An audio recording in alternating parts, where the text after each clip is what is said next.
dans le cadre du commerce triangulaire, 25 000 bateaux, chargés chacun de 4 à 600 esclaves, ont traversé l'Atlantique du XVIe au XIXe siècle, à destination des Amériques, du Nord comme du Sud.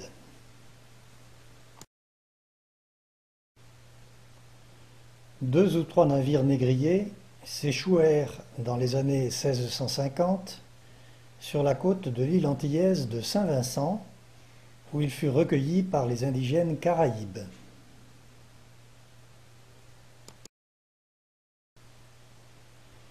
Il y eut métissage et les Caraïbes, devenus minoritaires, léguèrent aux Africains les bases de leur langue et leur culture garifuna.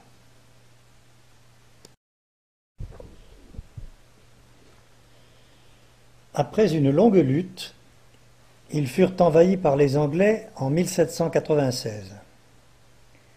Ceux-ci décidèrent de déporter ces Garifunas si belliqueux.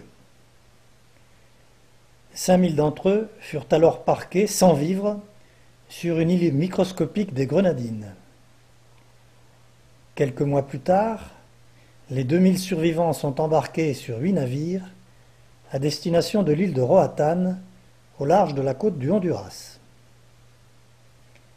10 ans plus tard, ils quitteront cette île trop petite et essaimeront tout au long de la côte Caraïbe, Belize, Guatemala, Honduras et Nicaragua.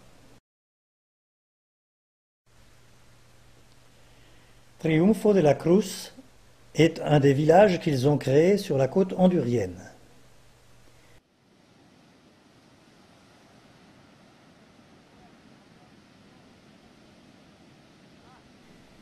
Il abrite encore de nos jours une communauté garifuna qui maintient ses traditions, sa langue et sa culture.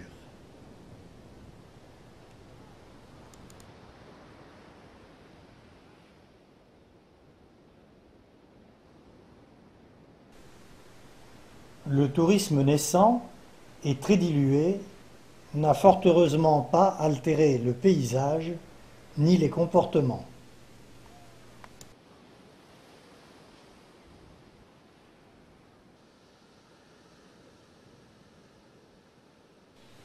La communauté vit de la pêche, un peu de l'artisanat et surtout des transferts de fonds assurés par la forte communauté garifuna de New York.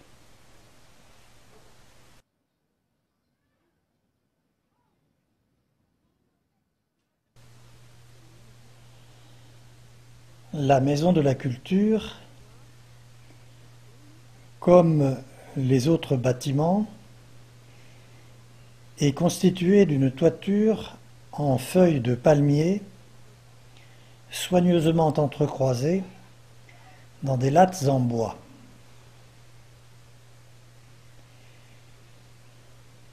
Elle repose sur une ossature faite de perches de palétuvier tirées de la mangrove.